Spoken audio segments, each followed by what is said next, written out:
di apa di tatap maya ini kan. Ya mudah-mudahan corona segera berlalu Bapak Ibu. Amin. Amin. Betah-betah amat corona di Indonesia ya. Amin. Di dunia ini kok betah-betah amat gitu.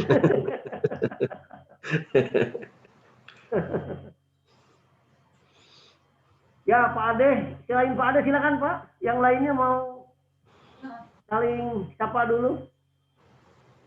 Pak Dudi ya? Iya Pak, Prof. Assalamualaikum Pak Dudi. Waalaikumsalam Prof. Di mana Pak Dudi? Saya S1-nya UP, S2-nya ITB, Prof. Hoi, pernah mata kuliah ini dapat Pak? Belum pernah. Belum pernah ya? Belum pernah. Saya ingin bincang sebelum pada mata kuliah ini dilanjut. Yang pertama, jika saja di antara Bapak dan Ibu belum sama sekali mendapat mata kuliah ini, tolong dibaca bimbingan pembimbing ke arah alam filsafat, Pak. Pembimbing ke arah alam filsafat. Bimbing. Itu S.I. Pujawiyata yang nulis. Di situ diurai tentang persoalan-persoalan bagaimana memahami filsafat secara mudah Pak, dan jelas. Sehingga bagi pemula akan sangat gampang bagaimana sesungguhnya membedakan antara berpikir ilmiah atau berpikir saintis dan berpikir filosofis gitu. Pada situ ada penjelasannya cukup gamblang. Kemudian Ibu Bapak bisa juga membaca buku Pohon Filsafat Ilmu. Pohon ya, judulnya juga Pohon Filsafat, bukan Pohon Filsafat Ilmu. Pohon Filsafat. Palem Kuis itu yang nulis Pak. Di situ juga dibincangkan tentang pohon ilmu, cabang ilmu, dan ranting ilmu. Di situ juga diungkap sepintas bahwa filsafat itu the mother of knowledge. Induknya ilmu pengetahuan. Atau induknya pengetahuan. Nah, saya pikir untuk yang pemula bisa membaca paling tidak agar Bapak Ibu tidak begitu asing dengan mata kuliah ini, karena mata kuliah ini tidak begitu mengenakan Pak, tapi enak gitu.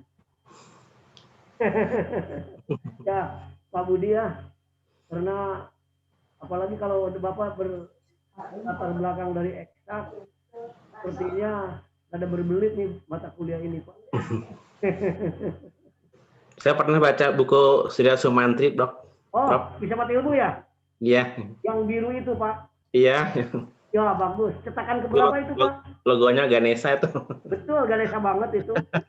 Bapak yang terakhir atau yang berapa, cetakan keberapa Pak? Baca? Ngelihat edisinya sih Prof.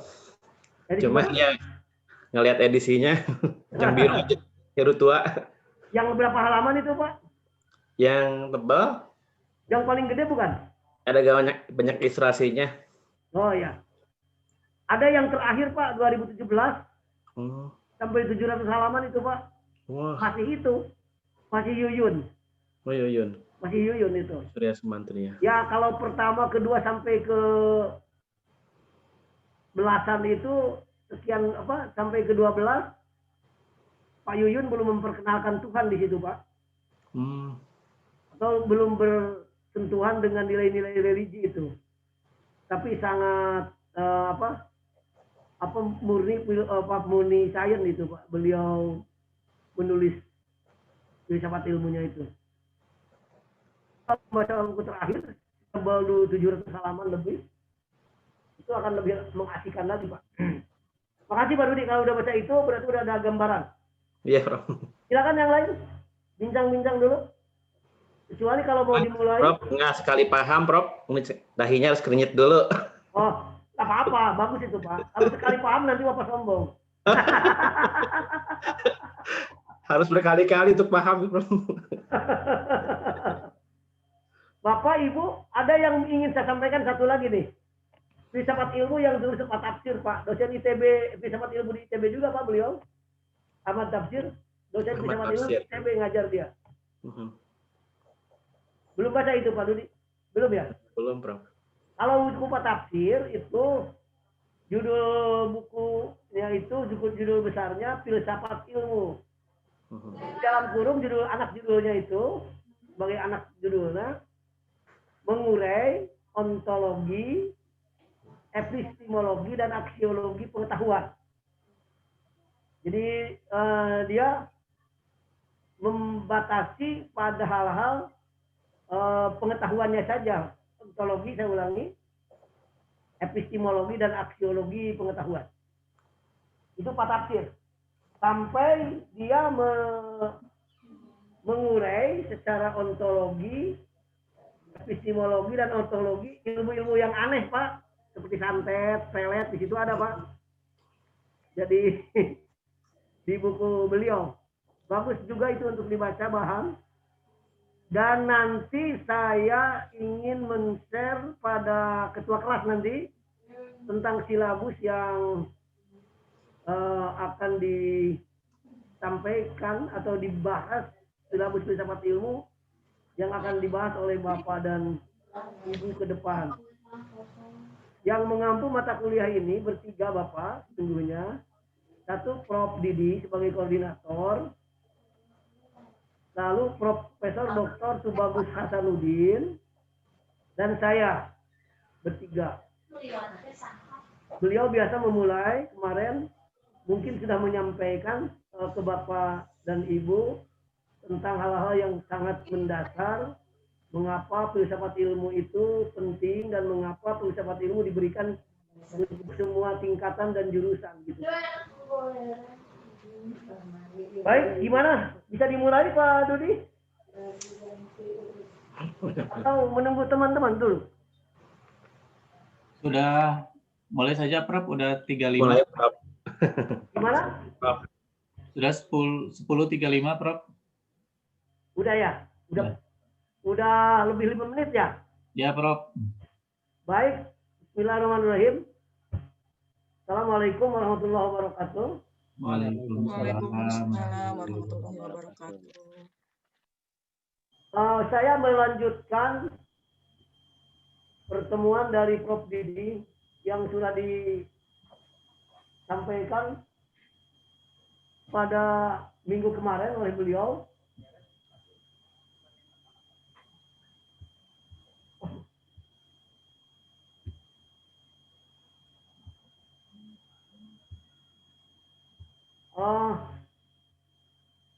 Oleh beliau saya ditugaskan pada pertemuan kedua ini untuk berdiskusi, berbincang atau membahas terus mengeksplor tentang interrelasi ilmu, filsafat, dan agama.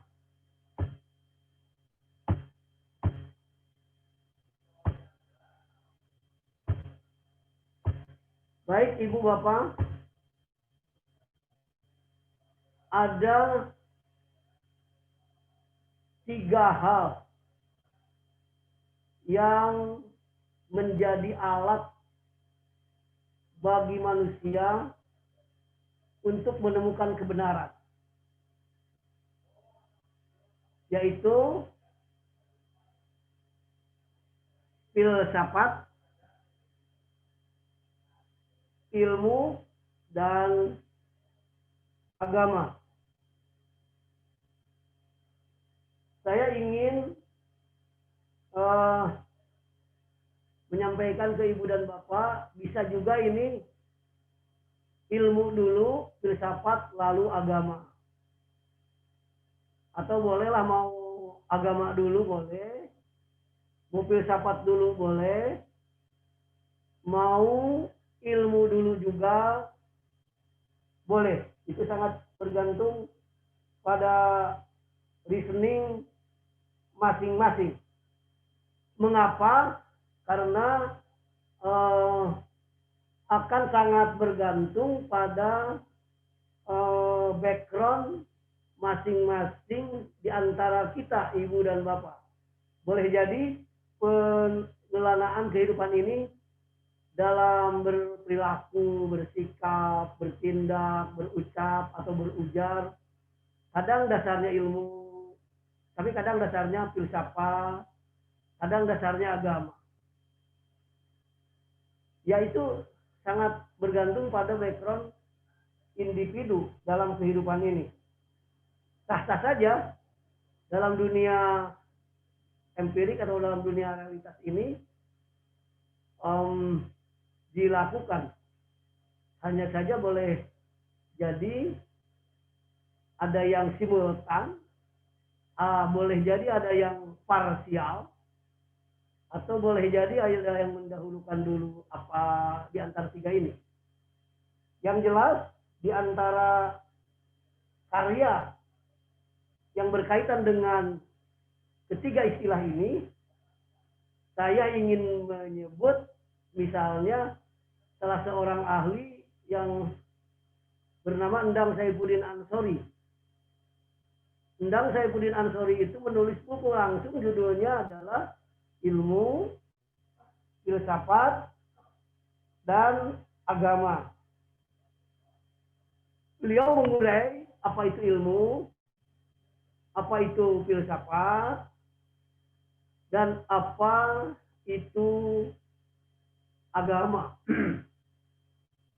Lalu membahas juga oleh beliau, atau dibahas juga oleh beliau dalam bukunya itu tentang jenis-jenis agama.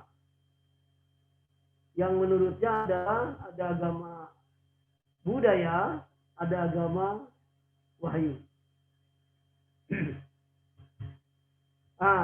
Ibu bapak,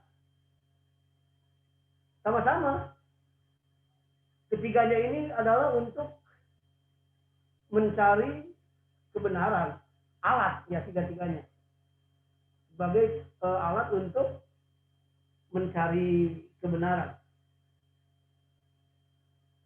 Namun tidak dapat dikategorikan sebagai sesuatu yang sama.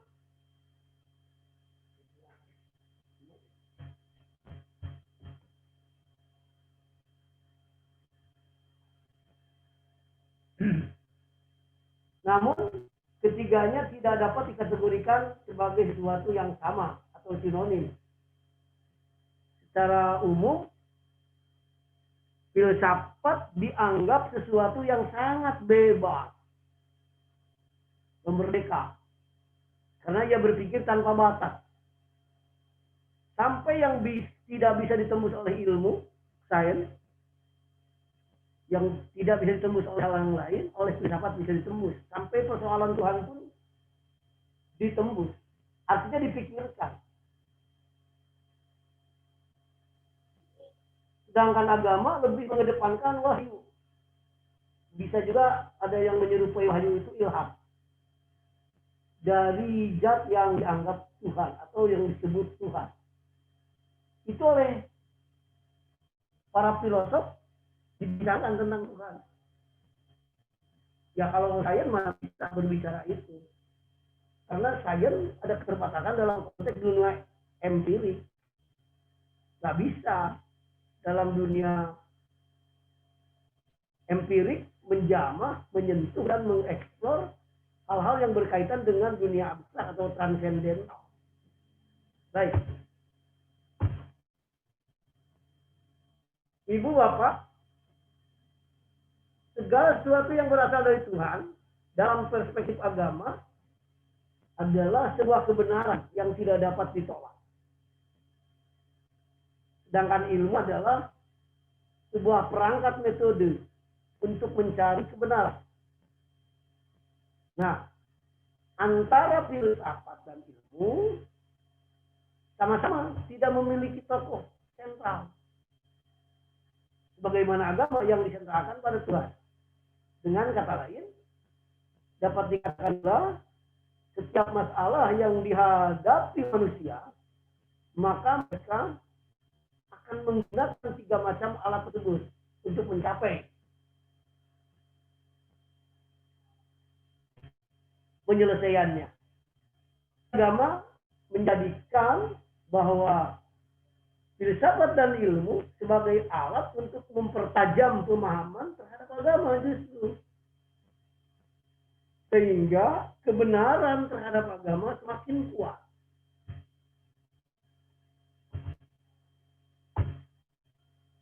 Sedangkan ahli filsafat melihat agama dengan pemikiran semata-mata atau reasoning ansih atau pemikiran yang sangat murni dan luas juga bebas serta mendalam, sehingga seorang filosof mendapat kebenaran yang paling hakiki.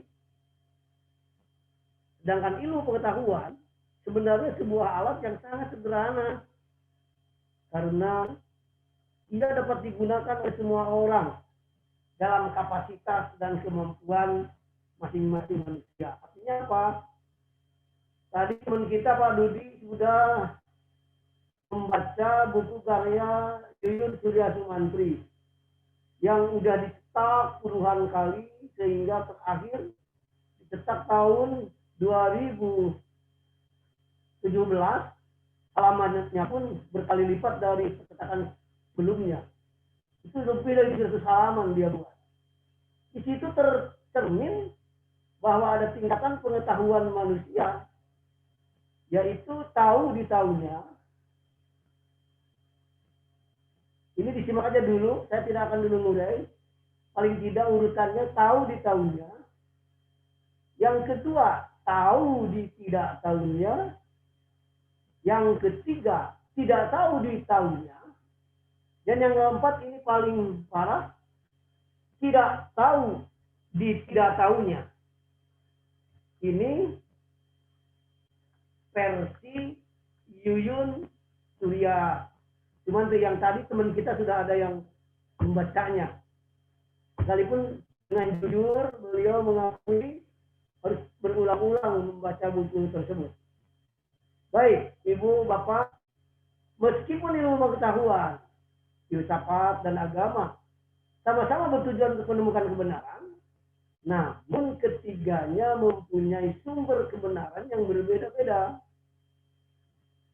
Nah, ini mungkin yang perlu dibincangkan lebih jauh. Kebenaran ilmu pengetahuan bersumber dari rasio dan fakta. Kebenaran filsafat bersumber dari rasio juga dan intuisi. Sedangkan kebenaran agama bersumber dari wahyu. Apa benar? Ini pernyataan bisa begitu saja diterima atau memang ya bisa berbeda. Atau kita diskusi sesungguhnya masa sih wahyu cuma dari untuk agama saja, bukan ilmu, bukan filsafat. Kalau ada orang beragama, misalnya, semuanya kan harus merujuk kepada wahyu. Sehingga ada satu universitas negeri di negara kita dengan semboyan dalam pintu gerbangnya belum masuk ke kampus tersebut, silakan Bapak tebak. Wahyu memandu ilmu, itu kan menarik. Artinya apa? Sumber dari segala sumber pengetahuan di sini secara implisit adalah wahyu. Bukan semata-mata rasio, bukan semata-mata intuisi, juga bukan semata-mata fakta, tapi ada yang mengilhami dan menginspirasinya adalah wahyu. Tidak apa-apa, itu memang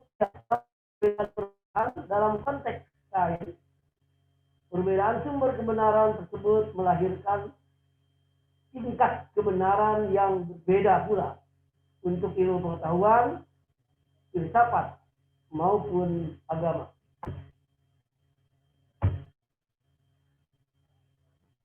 Nah, pemahaman terhadap ketiga aspek ini cukup religius bagi setiap orang. Karena semua orang pasti membutuhkan pemahaman terhadap persoalan yang dihadapi dalam kehidupan sehari-hari. Bagaimana sih interrelasi antara ketiganya ini? Ini Bapak Ibu dalam pertemuan kedua ini saya dan ibu bapak berdiskusi lebih jauh, terutama interrelasi antara ilmu, filsafat, dan agama. Baik, sebelum dilanjut pada pengertian masing-masing dan interrelasinya, dari pernyataan-pernyataan itu ada komentar, pertanyaan atau pernyataan dari ibu dan bapak, silakan. Halo, masih bisa disimak suara saya? Lanjut, dokter. Ya. Lanjut, Prof. Bisa, Prof. Silahkan lanjut, Prof. Lanjut saja, Bangga. Lanjut, Prof. Baik, ibu bapak, ini kalau berbicara pengertian, sangat bergantung kepada berapa banyak ahli yang berbicara ini. Minimal bapak dan ibu juga, kalau belum mau sih disebut ahli, kan calon-calon ahli ibu dan bapak. Kalau dalam sebutan umum sebagai promopendus atau calon dokter semuanya. Oke, termasuk pengertian ini, ibu bapak bisa bikin sendiri nanti. Dilihat dari perspektif agama, umur agama sama dengan usia kita manusia atau usia manusia pada umumnya. Lahirlah di situ manusia, di situ pula ada agama. Urusan agamanya seperti apa dan bagaimana itu sangat bergantung pada tempat dia lahir. Kalau di antara ibu dan bapak ada yang dilahir di Tanah Toraja misalnya, mohon maaf saya udah meriset tidak lama di situ, agama apapun, agama wahyu di situ masuk, tidak bisa atau sulit melepaskan dirinya dengan animisme. Karena animisme adalah pertama kali di situ lahir. Begitu juga yang di Bali, ya susah juga untuk melepaskan dari wajah-wajah Hindu dan Budanya. Dan seterusnya seperti itu. Tidak ada suatu masyarakat manusia yang hidup tanpa suatu bentuk agama. Tidak ada. Karena manusia dalam multi perspektif, saya pernah tahun 80-an membaca buku judulnya itu Manusia. Di situ berbagai definisi tentang apa itu manusia dan siapa manusia. Mohon maaf, kategorinya ada yang menyebut bahwa manusia Homo sapiens, Homo ludens, Homo economicus, dan juga ada yang menyebut Homo religius. Yang lebih ironis lagi, malah ada yang mendefinisikan Homo homini lupus. Nah, dari berbagai sebutan itu, saya ingin mengaitkan dengan bahasan pengertian agama, bahwa atau kaitan dengan ungkapan tadi. Pada dasarnya, tidak ada suatu masyarakat manusia yang hidup tanpa suatu bentuk agama, yaitu Homo religius. Agama pada dasarnya merupakan aktualisasi dari kepercayaan tentang adanya kekuatan gaib dan supranatural yang biasanya disebut sebagai Tuhan dengan segala konsekuensinya. Tuhan. Nah, disinilah yang disebut Tuhan banyak tafsiran. Mohon maaf, ibu, bapak, Tuhan itu adalah sangat filosofis maknanya. Sehingga negara kita dalam sila pertamanya ketuhanan yang Maha Esa. Mengapa ada ujungnya Maha Esa? Ketuhanan diartikan oleh para pemeluk agama masing-masing. Esa pun dipersepsikan, ditafsirkan oleh para pemeluk agama masing-masing. Nah, sehingga nilai dasar Indonesia harus bisa merukunkan semua penganut umat beragama. Saya ingin mengingatkan ibu dan bapak, kalau ada yang pernah menyimak kehidupan di Orde Baru, ada trilogi kerukunan. Kerukunan antar umat beragama, kerukunan interumat beragama, Dan yang ketiga, kerukunan antar umat beragama dengan pemerintah. Itu pada zaman Orde Baru. Sekarang setelah Orde Reformasi sampai hari ini jarang terdengar lagi kata-kata itu. Malah banyak terjadi fenomena yang membuat kita berpikir lebih jauh.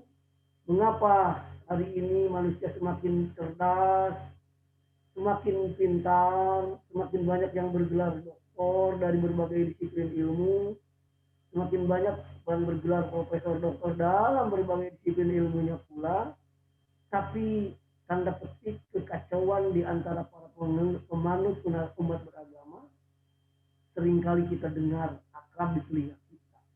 Apakah antar umat beragama, inter umat beragama, dan antar umat beragama dengan pemerintah pun terjadi di negara kita. Sampai-sampai terakhir kemarin kan ada sebuah kumpulan kehidupan beragama dibubarkan oleh pemerintah. Tapi kalau membubarkan kan pemerintah biasa hal yang biasa logik lah. Di Orde Lama pernah terjadi, di Orde Baru pernah terjadi, di Orde sekarang pun pernah terjadi. Atau sebaliknya agama yang ajaran-ajarannya teratur dan tersusun rapi serta sudah baku merupakan usaha untuk melembagakan sistem kepercayaan.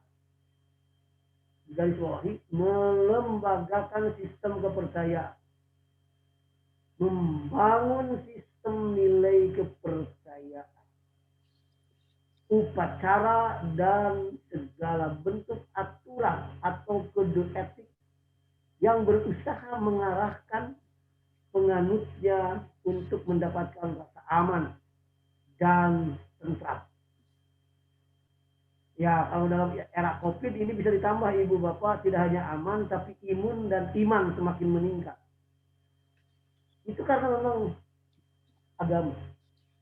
Saya ingin membarisbawahi membangun sistem nilai kepercayaan. Nah, di negara kita masih ada yang mau mencantumkan di KTP agamanya adalah kepercayaan. Kalau saja saya bertemu dengan Mendagri, kenapa sih harus ribet-ribet? Nggak usah pusing-pusing. Boleh-boleh saja di KTP dicantumkan kepercayaan. Tapi kepercayaan di sini, sekalipun sebagai agama, tolong dong dipahami dan dimaknai bahwa agamanya adalah agama buatan manusia atau agama budaya. Boleh tanda petik, agama bukan Islam, Hindu, Buddha, dan Konghucu yang terakhir ditambah agama kepercayaan. Yaitu agamanya agama budaya atau istilah saya ciptaan manusia atau ciptaan dalam tanda petik bercanda. Ada dua agama yang dibikin, satu dibikin oleh Tuhan, satu lagi dibikin oleh hantu gitu. Tapi ya, bercanda. Ilmiahnya agama culture atau budaya, agama revelasi atau wahyu. Ya, kepercayaan ini adalah muatan sistem lokal yang dibikin oleh komunitasnya atau manusia yang ada di tempat itu untuk meyakini bahwa di lokalnya itu menganut sistem kepercayaan. Jangan aneh, kalau di Jawa ada kejawen, di Sunda ada Sunda Wiwitan, di Sulawesi ada Patulung, di Kalimantan ada Towani Solotan. Itu jangan aneh. Ideologisasi mereka adalah bahwa kalau kita tidak menganut kepercayaan lokal, berarti agama kita masih dijajah oleh negara lain. Orang ini harus dipahami. Jika saja Bapak beragama Islam, berarti agama kita masih dijajah oleh orang Arab. Ini prinsip mereka loh, Pak. Harus tahu aja. Jika kita beragama Hindu, masih dijajah oleh bangsa orang-orang India. Dan begitu pula jika Nasrani, masih dijajah oleh orang Roma. Gak mau kita dijajah loh. Udah 350 tahun oleh Belanda dijajah. Masa sekarang beragama aja dijajah? Itu adalah, Bapak Ibu harus tahu bahwa ideologi mereka demikian, bahwa tidak mau beragama selain kepercayaan di tempat masing-masing. Sampai sekarang di Jawa Barat pun, dulu sebelum berpisah dengan Banten, artinya sekarang di Banten, masih ada sistem nilai yang disebut oleh mereka adalah agama, yaitu di Kanekes, Baduy, Pandeglang, Banten. Itu Sunda Wiwitan. Saya ulangi di Jawa Kejawen dan lain sebagainya. Nah itulah yang disebut membangun sistem nilai kepercayaan. Upacara dan segala bentuk aturan atau kode etik yang berusaha mengarahkan penganutnya mendapatkan rasa aman dan tentram. Ujungnya kan manusia yang penting tentram dulu. Itulah perspektif kepercayaan. Baik, saya mau melanjutkan sedikit dulu saja. Pada umumnya agama berkaitan dengan belief, berkaitan dengan ritual yang dimiliki bersama oleh suatu kelompok masyarakat. Atau Pareto mengatakan, seorang sosiolog dari Italia, bahwa agama berkaitan dengan transcendent experience, yaitu pengalaman dengan yang di atas. Nah, di atas itu di mana gitu kan? Mohon maaf saya kalau bercanda tentang kategori di atas. Jika seekor cecak sedang merayap di dinding di atas kita, di langit-langit bumi rumah, kata cecak atas itu berarti ke bawah. Jika di samping kanan berarti ke sini. Arah. Kemana arah? Itu. Atas itu berarti relatif. Contoh gampang.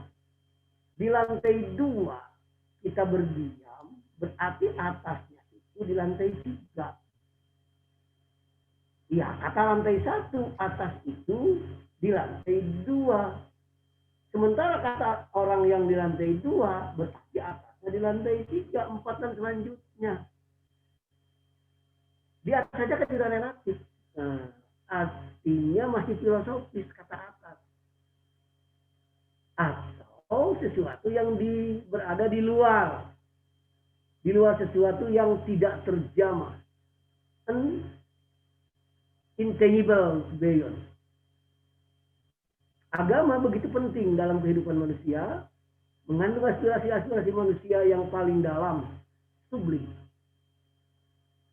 Sumber dari semua budaya tinggi, bahkan candu bagi masyarakat manusia. Itu agama sebagai candu masyarakat disampaikan oleh Marx. Boleh jadi Bapak Ibu sudah sama-sama menyimak kata yang disampaikan oleh Karl Marx. Sedikit mengenai agama tambahan. Dalam konteks Islam, Ibu Bapak, terdapat beberapa istilah yang merupakan padanan agama. Mohon maaf sebelum ke sini saya ada yang lupa tulis. Dari bahasa lain religi gitu. Re itu kembali, liger, ketetapan. Kembali ketetapan, tambahan. Religier itu. Nah, kalau dalam konteks Islam yang disebut din, ad-din, dinul Islam gitu. Apa itu din? Diartikan hari pembalasan. Bagi orang Islam yang selalu membaca Maliki Yaumiddin, penguasa pada hari pembalasan. Pembalasan terhadap apa? Pembalasan terhadap perbuatan-perbuatan manusia selama hidup di dunia. Dari mulai dia ingat, dari mulai dia balik atau dewasa sampai dia meninggal, dibalas begitu. Yang dia nanam padi, balasannya padi. Yang dia nanam jagung, balasannya jagung. Artinya ketika dia berbuat jahat, balasannya juga sama, senjata. Dan begitu juga seterusnya. Al-Millah dan Asy-Syariah. Lalu makna din dihubungkan dengan kata al-huda. Al-huda itu petunjuk. Hal ini menunjukkan bahwa agama merupakan seperangkat pedoman atau petunjuk bagi setiap penganutnya. Sedangkan di Sukardowi, Ibu Bapak mengapresiasi sekaligus mendefinisikan agama atau din adalah keyakinan terhadap eksistensi wujud suatu zat atau beberapa zat gaib. Ia memiliki perasaan dan kehendak. Ia memiliki wewenang untuk mengurus dan mengatur urusan yang berkenaan dengan keyakinan mengenai ihwal yang memotivasi manusia untuk memuja zat itu dengan perasaan ketundukan dan keadilan. Secara lebih singkat, Qaradawi mengatakan bahwa agama adalah keyakinan atau keimanan tentang zat ilahiyah yang pantas untuk menerima ketaatan dan ibadah atau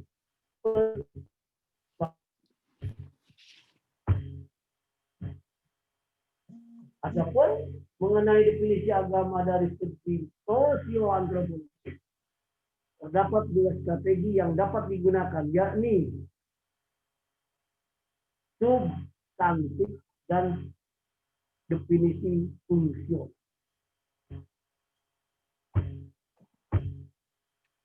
Substantif berusaha membangun pengertian tentang apa itu agama. Contoh definisi substantif adalah dari Spiro misalnya yang mengatakan bahwa agama itu merupakan suatu institusi yang terdiri dari pola-pola interaksi kultural dengan makhluk-makhluk adikodrati. Adikodrati itu bisa disebut gaib yang dipercayai secara kultural pula. Yang dimaksudkan dengan institusi adalah pola perilaku dan kepercayaan yang dimiliki bersama oleh suatu masyarakat. Satu lagi yang fungsional menggambarkan apa yang dibuat oleh agama. Dari sini maka definisi fungsional fokuskan perhatian kepada apa yang dibuat oleh agama bagi individu dan kelompok sosial. Contoh konkret dari definisi ini adalah God yang mengatakan bahwa agama adalah satu system of symbol. Dua, yang mempunyai fungsi psikologikal. 3, kultural. 4, sosial. 5, motivasi untuk kelompok seolah-olah realistis. Mohon maaf, mood dan motivation itu tampak seolah-olah realistis. Selanjutnya, agama juga didefinisikan sebagai suatu keyakinan atau iman kepada sesuatu yang tidak terbatas atau mutlak. Hal ini seperti dikatakan oleh Herbert Spencer bahwa faktor utama dalam agama adalah iman akan adanya kekuasaan tak terbatas atau kekuasaan yang tidak bisa digambarkan batas waktu atau tempatnya. Hal ini menunjukkan bahwa salah satu unsur dalam pemahaman tentang agama adalah adanya kekuasaan mutlak dan zat yang dianggap pokok dengan sesuatu, yaitu Tuhan. Dalam konsep ini, agama identik dengan pemahaman bahwa manusia memiliki keterbatasan. Karena itu, agama merupakan sebagai sentral dari segala sesuatu tersebut untuk dikembalikan dan diserahkan segala urusan.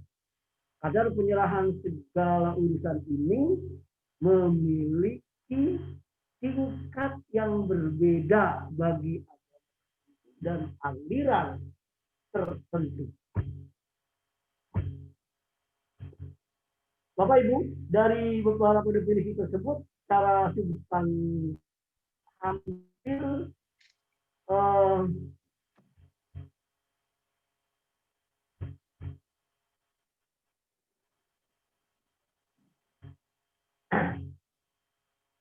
hampir sama dengan definisi yang digunakan dalam berbagai agama.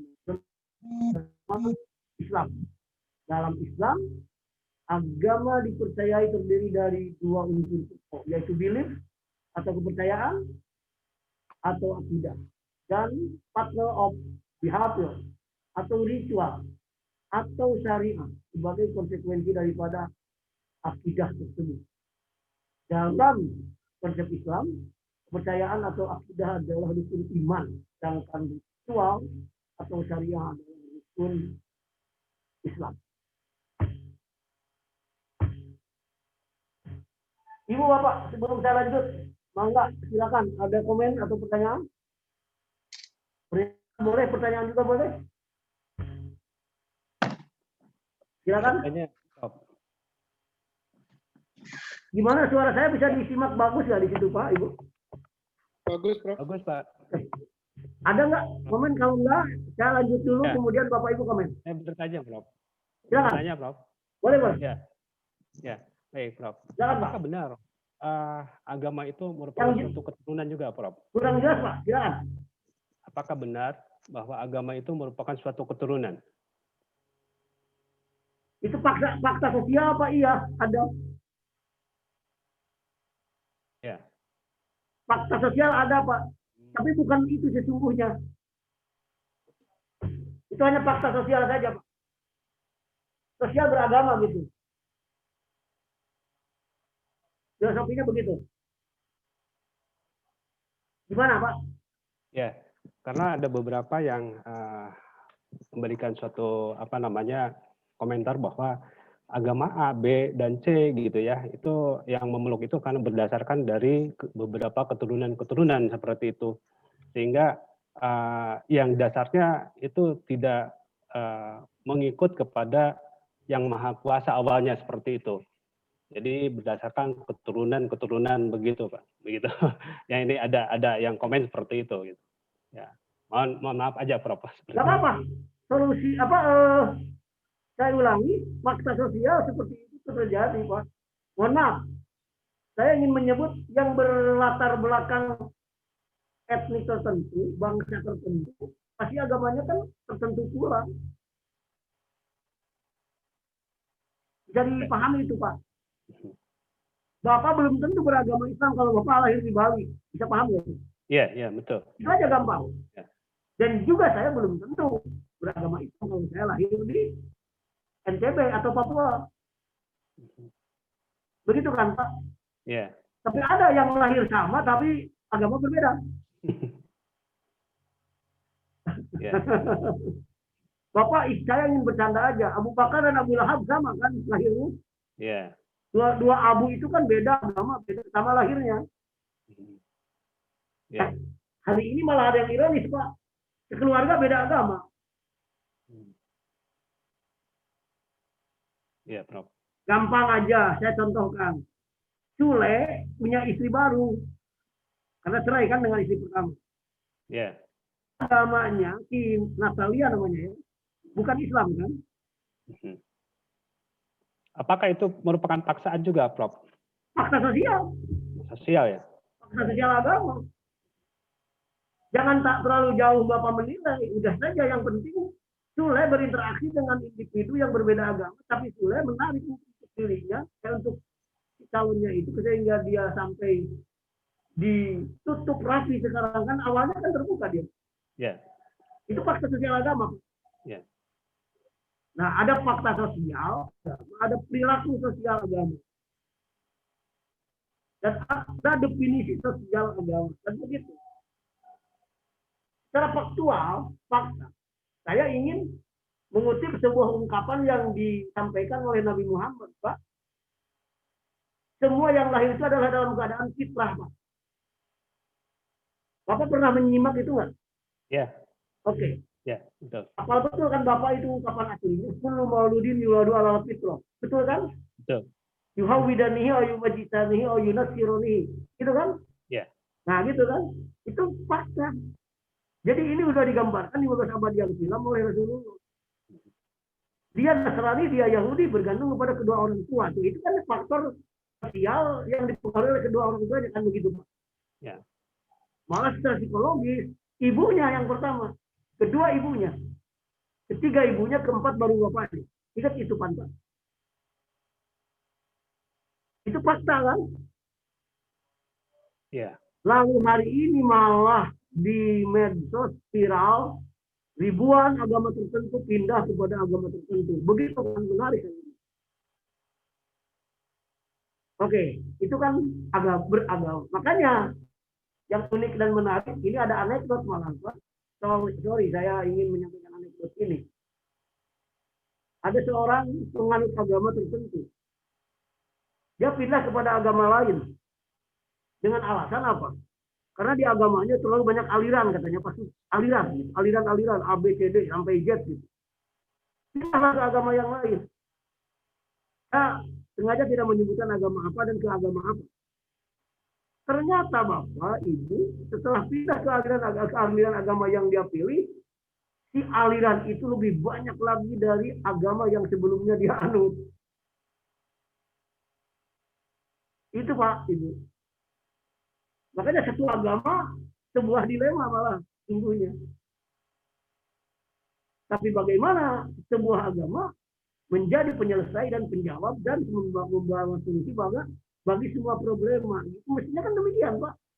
Agama adalah solusi terhadap semua problema, gitu. Jangan sebaliknya malah beragama menambah problema. Ini yang harus dikaji kembali. Keberagamaan individu atau komunitas atau masyarakat. Jadi ada yang paradoks gitu, pemeluk agama terhadap agamanya. Ketika dia ngaku beragama, tapi ketika dia menjabat lalu korupsi, itu kan paradoks. Ini sering disampaikan juga oleh Prof. Didi, paradoksal umat beragama gitu. Atau berlainan apa yang dikata dengan apa yang dilakukan. Itu kan paradoks. Bukankah bahwa agama adalah sebagai payung di dalam atau koridor atau pagar atau fondasi terhadap persoalan-persoalan yang terjadi pada semua pemeluknya. Itu Pak. Gimana Pak? Baik, Prof. Terima kasih. Ada yang lain? Silakan.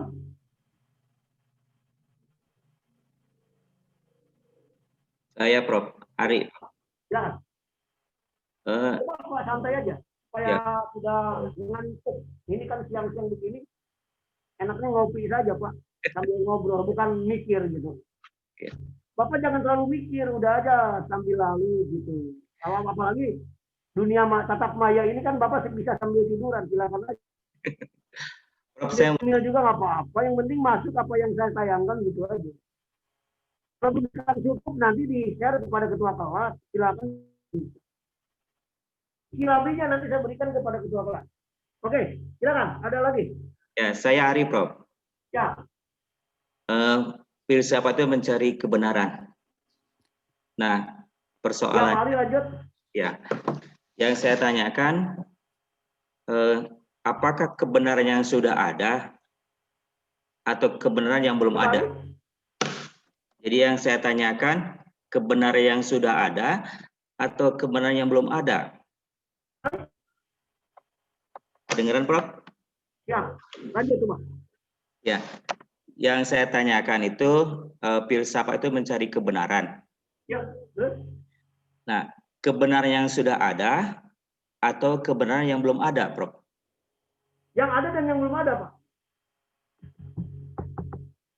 Kalau begini contoh misalnya, benar atau salah ya, Prof ya? Batik Sumedang lebih bagus dibandingkan batik Bandung. Terus? Bisa nggak seperti itu, Prof?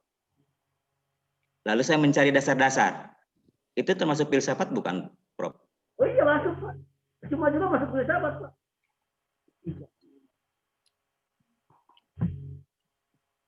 Filsafat, Pak.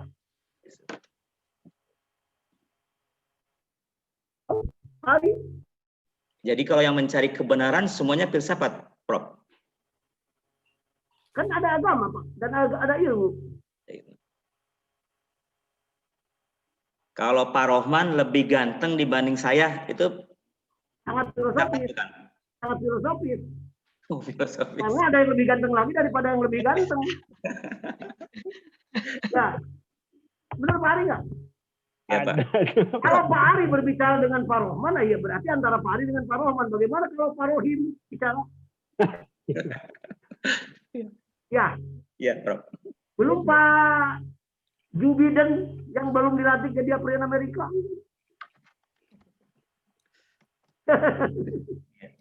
Nah, pada substansinya, memang filsafat itu mencakup berbagai hal kehidupan.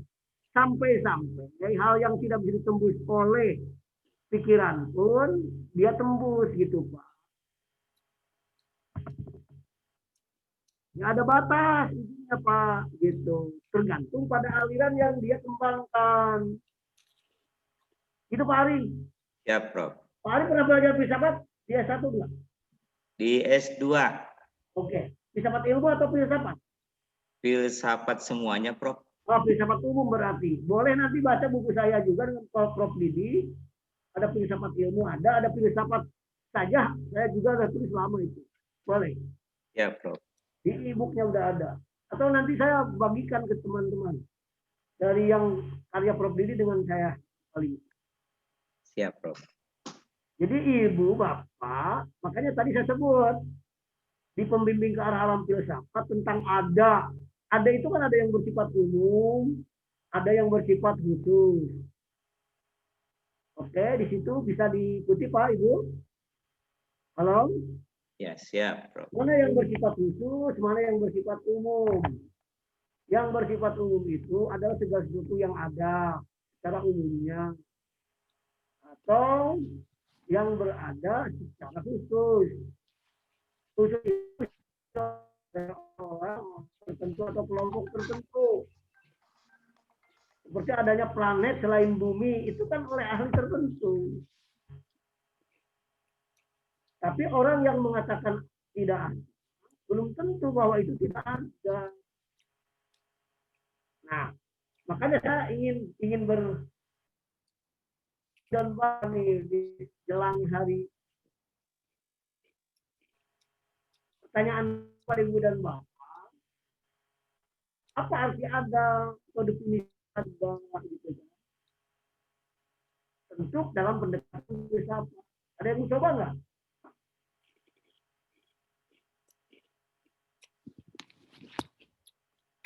Halo? Bapak, Ibu? Halo? Ya, Prof. Ya. Oke, coba ungkapan saya didengar oleh Ibu dan Bapak. Jika ada di antara Ibu dan Bapak bisa tepat mendefinisikan ada dalam pendekatan filsafat, nanti saya minta izin ke Prof. Didi bahwa Bapak bisa berhak punya nilai A+ dari Prof. Didi. Tapi bisa nggak Bapak mendefinisikan ada dalam pendekatan filsafat? Silakan. Pak Adi? Halo? Ya, Halo? Ya, Prof. Pak Ari? Ada Pak Adi? Atau Bapak Ibu yang lain? Saya misalnya nyebut beberapa orang. Ya, Prof. Saya akan menjawab mungkin, Prof. Saya Apa coba. ini? Rohman, Pak. Rohman. Nah, Ya.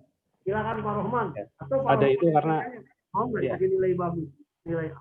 Ada itu karena ada cahaya dan juga bisa diraba.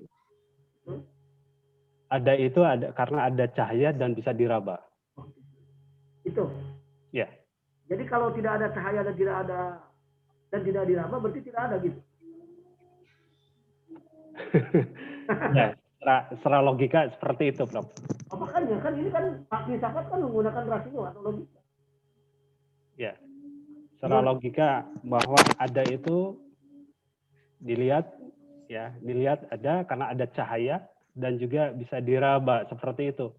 Ya, boleh Pak. Ya. Boleh, tapi yang lain mau Pak. Pak Bustina ada, Bustina Hidayat. Enggak masuk. ada Prof. Halo, Suroso? Prof. Halo Pak Suroso? Halo Prof. Ya, silakan Bu. Saya Gustina. Siapa Bu? Silakan Bu. Gustina Prof. Ya, siapa? Gustina. Oh siap, Ibu Gustina silakan coba. Kalau Ibu mau yang A plus juga nggak apa-apa. Saya mencoba, Prof. Untuk ada itu dalam filosofi, kan tadi kalau Pak Rohmana harus teraba dan cahaya. Tapi menurut saya, ada itu tidak hanya sekedar yang bisa terlihat, kan kalau cahaya berarti terlihat. Tapi ada itu dari keyakinan juga, Prof.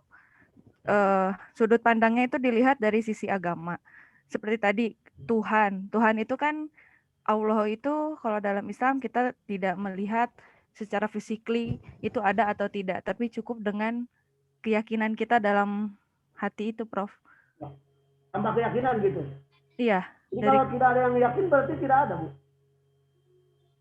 kan ada panduannya, Prof. Makanya kita harus terus mempelajari apa itu sebetulnya Tuhan itu ada apa tidak sebetulnya. Betul. Betul. Tapi kalau ada yang tidak yakin gimana? Tidak yakin dengan keadaan Tuhan itu, Prof, maksudnya. Dengan segalanya kan masih ada yang tidak percaya Tuhan sampai sekarang. Ateis kan masih ada sebenarnya. PKI juga masih ada. Iya. Mereka Saya puji Tuhan kan? Menambahkan, Prof. Prof. Siapa? Silakan. Tadi Saya. Pak udah Pak Ibu Gustiana silakan. Udah tambahan yang lain siapa ini? Saya Siapa? Saya, Prof. Siapa Pak? saya Siapa? Mohon maaf saya tidak membuka layar. Siapa ini? Pak Asep. Silakan Pak Asep. Definisi ada dan tidak ada itu dikaitkan dengan ruang dan waktu. Tapi tidak berarti tidak ada itu tidak berarti tidak ada gitu. Contohnya seperti ketika Ibrahim mencari Tuhan.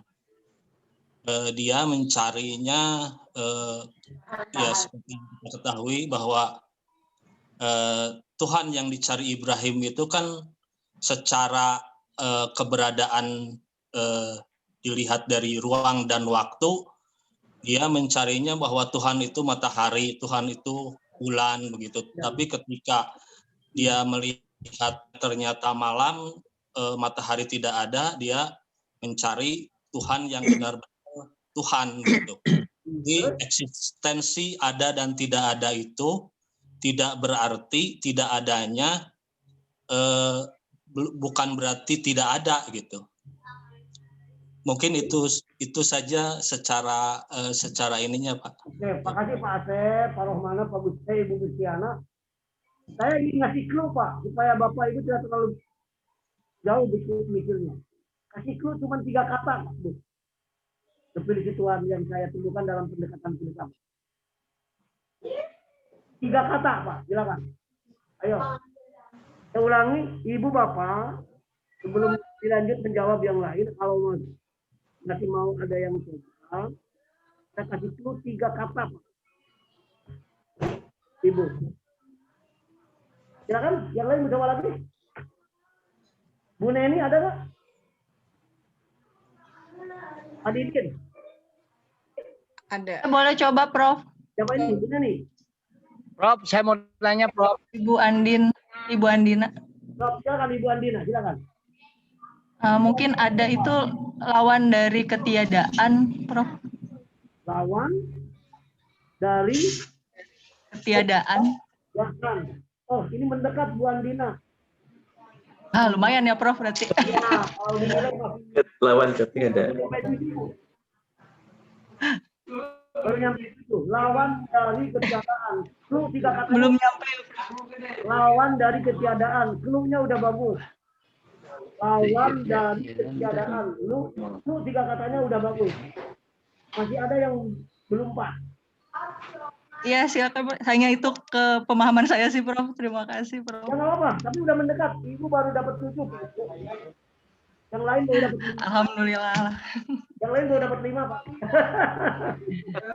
Maaf, Pak, Mungkin, ini Prof, saja, tapi ya, supaya Ibu Bapak juga lebih berpikir bijaksana. Ibu Bapak ingat nggak, politik negara kita itu adalah non-blok. Ingat nggak itu? Iya. Ya. Non-blok. Pertanyaan saya, non-blok berblok enggak? Atau punya blok enggak? Punya. Enggak. Blok. Apa bloknya? Non-blok. Iya, non-blok itu. Sama. Ada itu sama dengan tidak ada.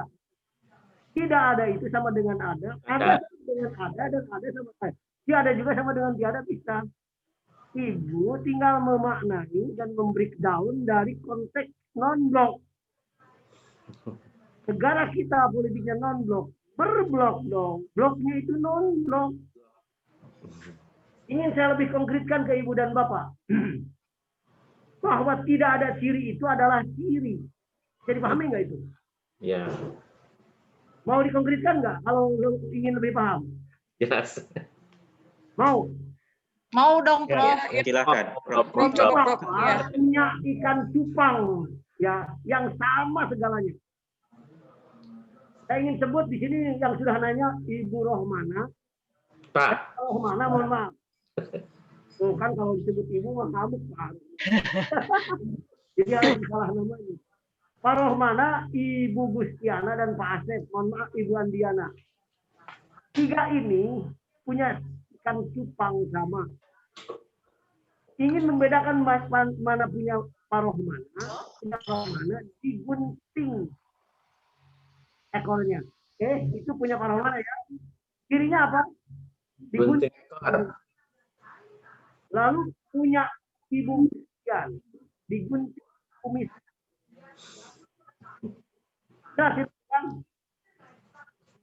Punya Pak Asep, tidak digunting kumisnya, tidak digunting ekor. Pakai ciri nggak punya Pak Asep? Ada. Tidak digunting. Saya ada. Pakai ciri nggak punya Pak Asep? Tidak. Ada. Pakai ciri nggak Bang Hussein? Ada. Nggak ada. Ada. Pakai ciri nggak? Ada. Oke, berarti ya. Berkumis berekor. Pakai cirinya tidak pakai ciri. Bener nggak? Iya. Cirinya tidak digunting. Wujud berarti ya. Supaya lebih Ibu menarik bahasanya, cirinya tidak pakai ciri. Ngerti nggak? Ya, ya. Ya. Benar. Berbeda dengan yang lain, berbeda dengan Cirinya yang Pak lain. Asep tidak pakai ciri. Cirinya. Karena cirinya punya Pak Rohmana digunting ekornya. Ibu Gustina digunting kumisnya. Ya. Punya Pak Asep tidak digunting ekor dan kumisnya. Cirinya itu adalah tidak ada ciri. Paham kan Ibu? Paham. Nah, begitu. Sekarang kembalikan lagi ke persoalan ada. Ayo, ada yang mau coba lagi? Wujud kayaknya. Lawan tidak ada. Kan tadi Ibu Andina sudah hampir mendekat lawan dan tidak ada. Ya kalau bicara itu kan mendefinisikan selalu pakai lawan dari ini kan gampang banget. Izin Prof, Ya, kalau segala sesuatu yang bukan ketiadaan gimana Prof? segala sesuatu yang bukan ketiadaan, clue-nya kan dari 3 kata, Bu. Ibu Andima tadi udah mendekati, tapi ini terlalu mudah mendefinisikan yang lain-lainnya. Kalau definisi panjang, lawan dari pendek, kan gitu. Selalu begitu kan? Nah, masih ada yang mencoba Ibu, Bapak? Saya, Prof. Silakan. Kalau pas, saya kasih nilai tapi Keberadaan objek. silakan. Apa, Pak? Keberadaan objek pada ruang dan waktu. Apa? Keberadaan objek pada ruang dan waktu. Apa? Keberadaan objek pada ruang dan waktu. Dengan siapa, Pak? Dudi. Pak Dudi, silakan, Pak. Apa?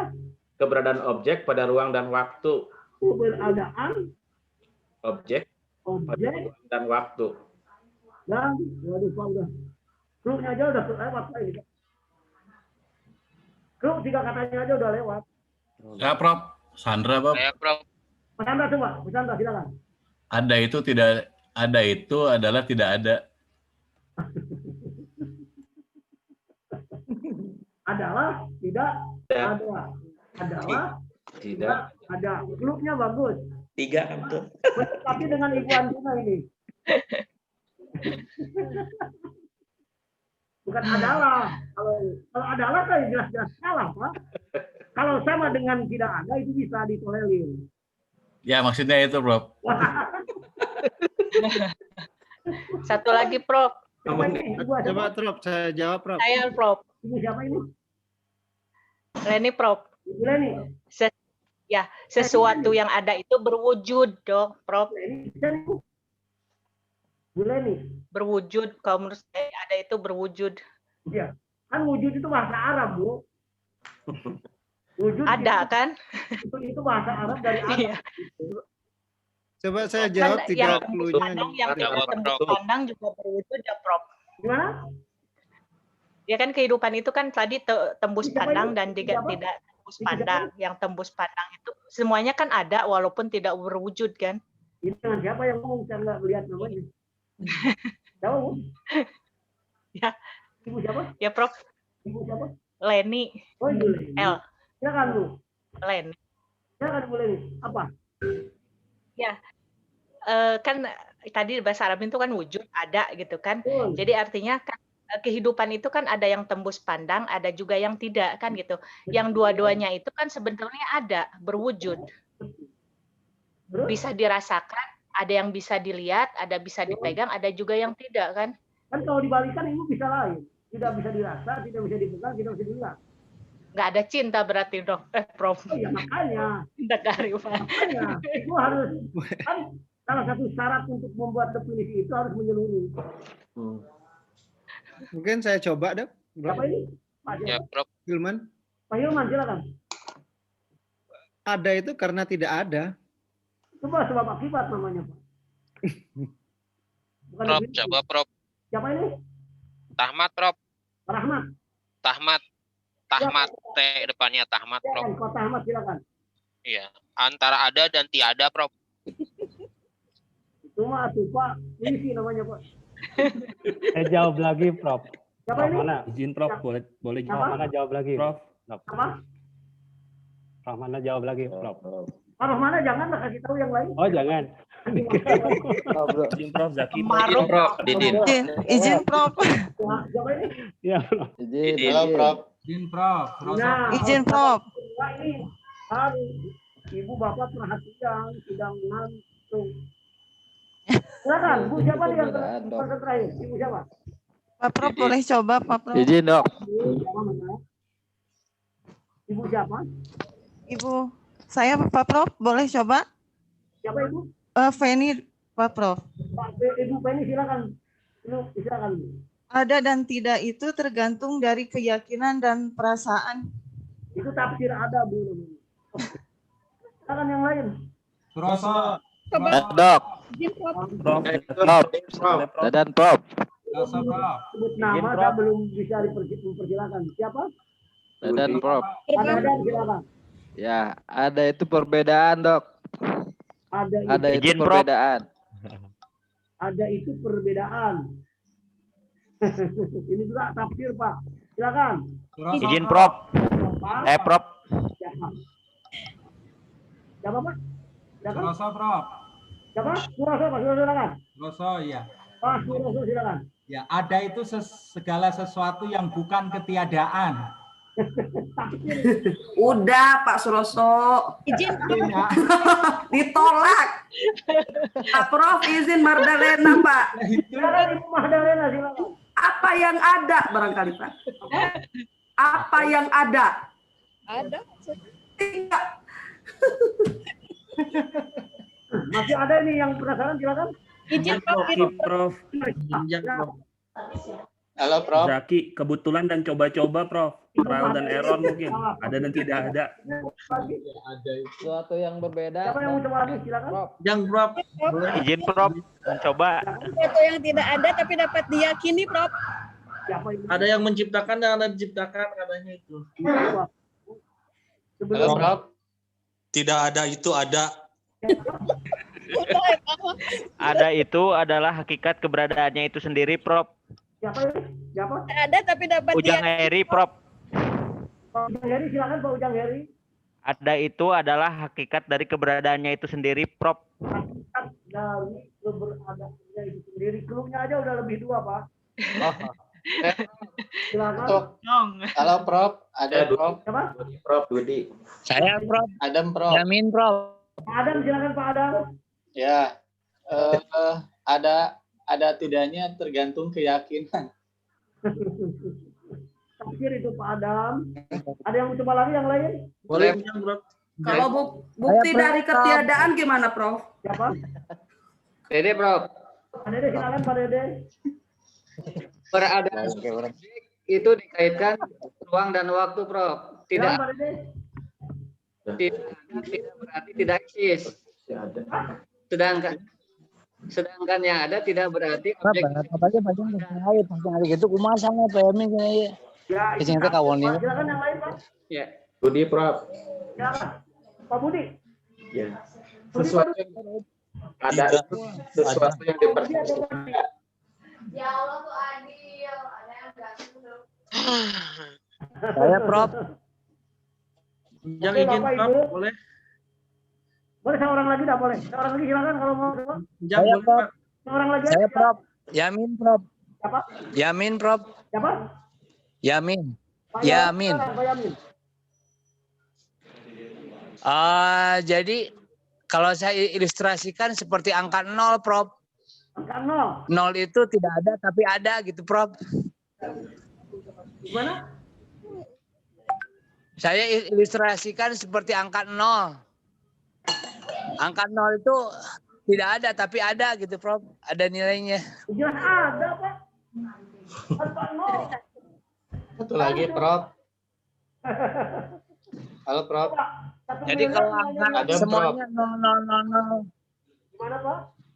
Ada itu jika bisa dilihat, disentuh, dirasakan. Terus?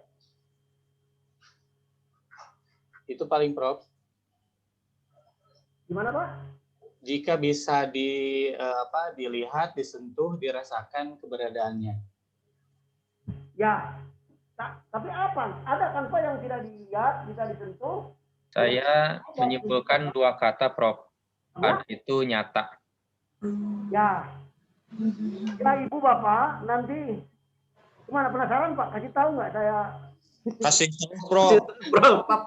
Kasih tahu. Apapun yang ada, Kasih Prof. tahu, Prof. Berebut terus jadi nggak kebagian. Nah, tadi kan saya ingin ngasih kebaikan ke Ibu dan Bapak. Untuk diri nanti. Ibu Bapak, secara filosofis, definisi tersebut adalah kalau mau dicatat boleh, mau didengar juga boleh, disimak boleh, enggak juga nggak apa-apa. Adalah pengganti dari nama. Ya. Saya ulangi, pengganti dari Nama. oleh protes, silakan. Yang protes bagus kasih nilai bagus. Sesederhana itu, Prof. Oh bisa, Prof. Satu Kata itu, Prof. Prof, itu 4 kata, Prof. Pengganti dari nama. Oh, 3 ya. 3. Pak Dodi itu udah googling. Nggak nyampe. Nggak nyampe. Dari nama. Nah, kita seringkali dalam kehidupan keseharian itu seperti ini Pak yang saya utarakan hari ini. Pak, oh kemana ada Pak? Ada. Pak Suroso ada. Kancing ada di baju gitu kan. Saya ingin menyampaikan ke Ibu dan Bapak. Ketika saya tanya kancingnya berapa di baju yang melekat di Ibu itu dan di Bapak. Pasti kan lihat-lihat dulu Pak ya. Benar nggak? Iya. Pasti lihat-lihat dulu kan. Toh, pernah nggak Bapak Suroso ngitung baju kancing baju yang dipakai sekarang? Ya gitu kan? Iya. Nah, boleh jadi Ibu Bapak terhadap ilmu filsafatan agama juga demikian. Nah, ingin saya teruskan dulu Ibu Bapak coba lihat. Mumpung masih ada waktu ya. Ada waktu Pak ya, dikit lagi. Dari sini maka dapat dipahami bahwa agama memiliki peran penting untuk mengharmoniskan kehidupan manusia. Dengan agama, suatu komunitas menjadi saling menyayangi sesama manusia walaupun memeluk agama yang lain berbeda. Hal ini menunjukkan bahwa agama tidak semata-mata menyuruh manusia untuk berinteraksi dengan Tuhan saja, tapi juga menuntut sikap yang saling menyayangi sama manusia walaupun berbeda agama sekalipun. Dengan kata lain, agama bukan hanya mengatur urusan penyembahan manusia terhadap Tuhannya saja, tetapi juga mengatur pola hidup manusia yang lebih baik melalui sikap saling kasih mengasihi sama mereka. Jangan sampai ada istilah terorisme, radikalisme, ISIS dan macam-macam, gitu kan Pak? Kalau di Malaysia seperti ini, ketika suatu orang itu baik, jangankan dia terhadap Tuhannya, terhadap makhluk lainnya pun juga mereka akan baik. Itu sesungguhnya Pak, kalau kita berbaik agama yang dipeluk oleh masing-masing manusia. Nih, tanya.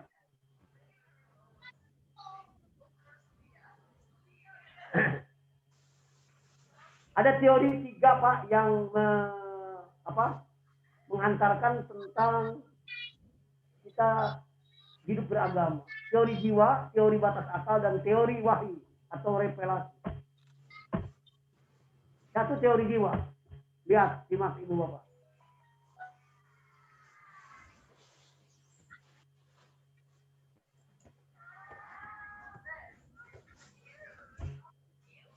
Nah,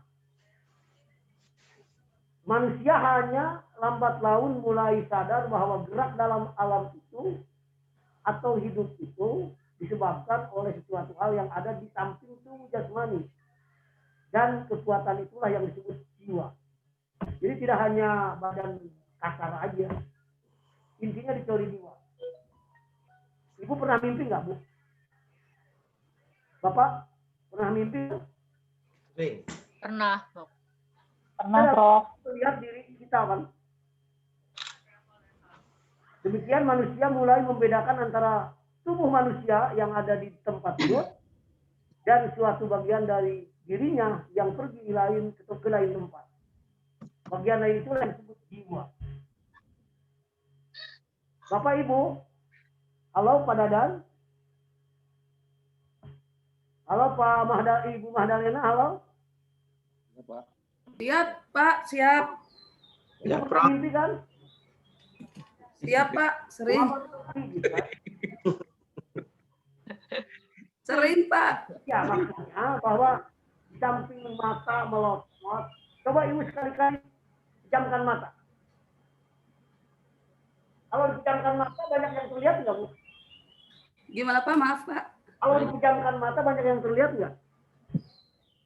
Banyak, Pak. Harus paham di situ jiwa, Bu. Oh, siap, ya, Pak. Nah, dari batas akal ini gampang. Ketika manusia merasa terbatas saat mikir, itulah manusia mentok. Di saat mentok itulah dia mengakui adanya agama. Terakhir, teori apa? Teori wahyu. Nah, akal mentok mengakui ada di luar badan kasar ini penting. Tentang revelasi atau wahyu. Wahyu sudah tidak diberikan lagi oleh Tuhan pada siapapun. Hanya ada yang mirip wahyu, Ibu dan Bapak adalah ilham. Itulah yang mendekati wahyu.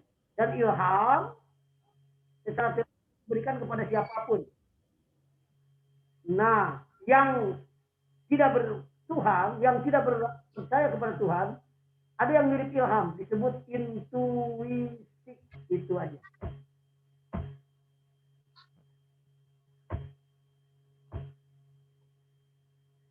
Ibu Bapak,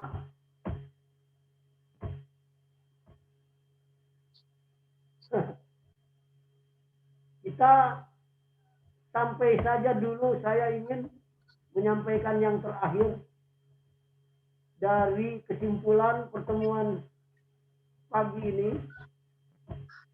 Tidak usah dibacakan semua. Nanti Ibu Bapak bisa menyimak lebih jauh lagi pada materi yang akan di-share nanti oleh ketua kelas.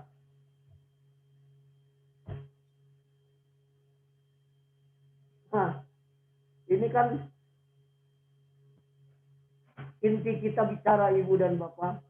Tapi lihat poin paling akhir saja, sehubungan dengan waktu adalah kesimpulan saja Pak ya Ibu.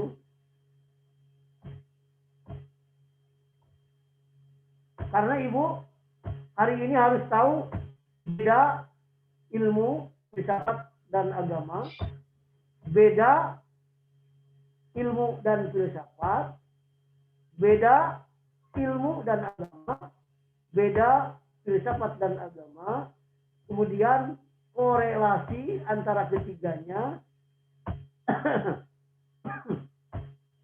lalu di-share nanti tentang poin-poin ini ke Ibu dan Bapak. Jadi kalau istilah saya ingin menyederhanakan dari sebanyak PowerPoint ini, di mana titik sama antara ilmu, filsafat, dan agama adalah satu, dalam hal sama-sama sebagai alat untuk mencari kebenaran. Titik bedanya sangat sederhana, adalah awal dari ilmu dan filsafat dari ragu, awal dari agama adalah keyakinan.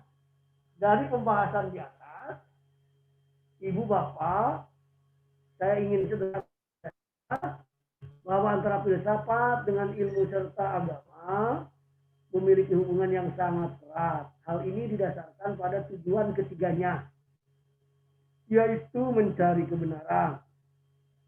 Namun demikian, ketiga aspek dimaksud secara horizontal saling berhubungan. Tapi secara vertikal, hanya agama saja yang memilikinya. Agama selalu memiliki hubungan horizontal dengan filsafat dan ilmu. Vertikal dengan Tuhan sebagai sembahan manusia itu sendiri. Ibu Bapak, sebentar lagi kita sholat zuhur. Kalau penasaran, ya mudah-mudahan dipanjangkan umur. Pak, siapa ketua kelas tadi? Pak Adi ya? Siap, Prof. Sudah WhatsApp, Prof. Ya. Oh iya. Terima kasih Pak. Pak Ade ya? Ya, Prof. Pak Ade, terima kasih.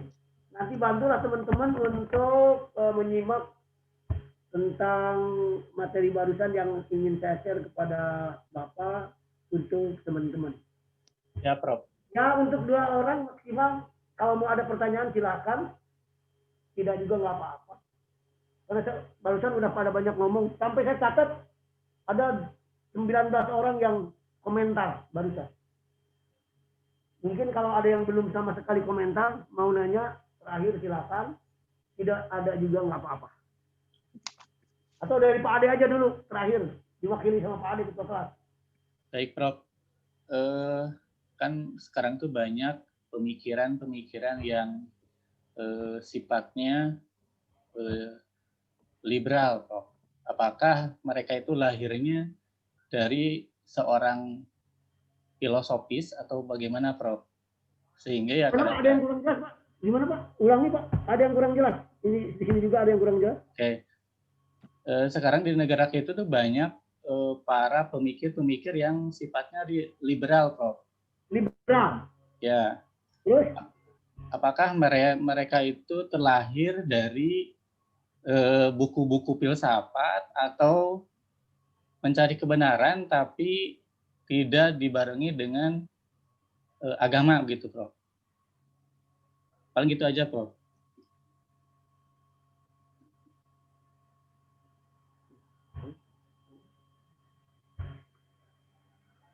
Halo? Ya, Prof. Pak, ada yang terputus, Pak. Liberal hari ini banyak. Ya. di negara kita, apakah tidak dibarengi dengan agama baru segitu udah terputus? Gimana? Ada? Ya Prof, begitu Prof. Ya, bisa jadi Pak. Saya amat setuju, akan tetapi perlu dilihat sesungguhnya apakah tidak ada latar belakang pesanan itu Pak? Apakah pesanan dari orang lain atau negara lain gitu Pak? Atau jangan-jangan memang karena ada ungkapan biar tekor asal sohor gitu Pak. Bisa dilihat dalam berbagai perspektif oleh Bapak dan Ibu, terutama paling tidak dari segi filosofis lah. Kalau dalam konteks filosofis itu bisa saja dimaknai bahwa mereka ingin menghadirkan dirinya di hadapan publik terjadi dengan cara berbeda dengan kebanyakan orang dan banyaknya orang. Ada ungkapan bahwa kalau ingin sohor biar tekor. Nah itu kan adalah satu ambisi manusia yang ingin memunculkan dirinya sekalipun dengan cara-cara yang tidak bagus.